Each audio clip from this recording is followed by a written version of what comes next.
தமிழக வெற்றி கழக கொடியை தமிழக வெற்றி கழக தலைவர் விஜய் ஏற்றி வைத்தார். அந்த நேரடி காட்சிகளை பார்த்தோம். தொடர்ந்து செய்தியாளர் சிவபிரகாஷ் நம்மோடு இணைகிறார். மிகுந்த எதிர்பார்ப்புக்கு மத்தியில தமிழக வெற்றி கழக கொடி ஏற்றப்பட்டிருக்கு. அதாவது இந்த கொடிக்கு பின்னாடி ஒரு இன்ட்ரெஸ்டிங்கான விளக்கம் இருக்கிறதா தமிழக வெற்றி கழக தலைவர் சொல்லியிருக்காரு. பட் அதான பின்னர் அறிவிக்கப்படும்னு தெரிவிச்சிருக்காரு.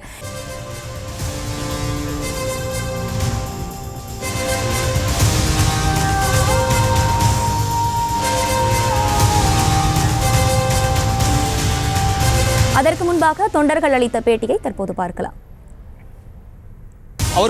அவர் தான் முக்கியமான ஆளு, மெயின் ஆளே அவராக தான் இருப்பார். பெரிய தாக்கத்தை ஏற்படுத்துவார். இனிமேல் தமிழகத்தின் விடிவெளியே அவர் தான். மாற்றத்தை இனிமே தரமான மாற்றத்தை தரமான அரசியலை இனிமே தான் பார்க்க போறீங்க. தமிழ்நாடு இனிமே தான் மாறப்போகுது.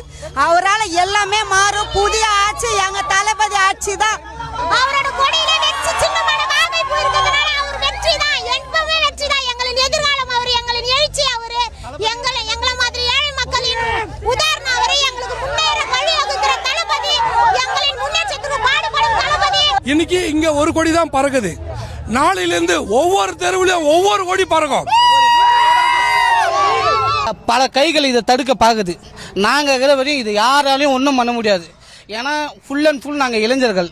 பலம் எங்கள் கிட்ட இருக்குது. 2026 கண்டிப்பாக ஆட்சி பிடிச்சி கோட்டைக்கெல்லாம் இந்த கொடியை பறக்க வைப்போம். இதை கன்ஃபார்ம்.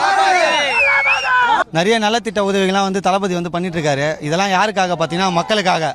இன்னைக்கு நிறைய பேர் நிறைய ஃபீல்டில் இருக்காங்க, நிறைய இதில் இருக்காங்க. அவங்களாலே பண்ண முடியல. ஒரு 250 கோடி சம்பளம் வாங்க ஒரு மனுஷன் இதெல்லாம் விட்டுட்டு மக்களுக்காக வர்றாருன்னா யாருக்காக? எங்களுக்காக. எங்கள் அண்ணன் எங்களுக்காக வருவார். கண்டிப்பாக 2026 நாங்கள் உட்கார வைப்போம். தளபதியை தடுக்கணும்னு யாரும் நினைக்காதீங்க. அது பின்னாடி நாங்கள் இருக்கிறோம். நீ யாரா வேணா இரு, எவனா வேணா இரு, தளபதி வரும்போது அமைதியாரு. ஒரு மிகப்பெரிய ஒரு அரசியல் மாற்றத்தை உருவாக்க போறாரு. அதற்காக வேண்டி நாங்கள் கட்சி தொண்டர்களும் நிர்வாகிகளும். ஒரு மன்னன் போருக்கு சென்று வரும்பொழுது, வெற்றி பெற்று வரும்பொழுது வாகை பூவை சூடுவார்கள். அதே போல் ஒரு வெற்றியின் நம்ம தமிழகத்தோட மிகப்பெரிய ஃபர்ஸ்ட் வரலாற்றிலேயே முதல் படை யானைப்படை. யானையை வைத்தான் முதல் பறக்க விட்டுருக்கார் நம்ம தளபதி கொடி. இந்த யானைப்படை கொடி தமிழகம் முழுவதும் பறக்கும்.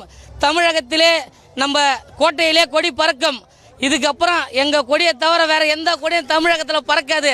வருங்கால தமிழக முதல்வர் எங்கள் தளபதி தான். வருங்கால முதல்வர் தளபதி. நாளைய கொடி கோட்டையில் பறக்கும்.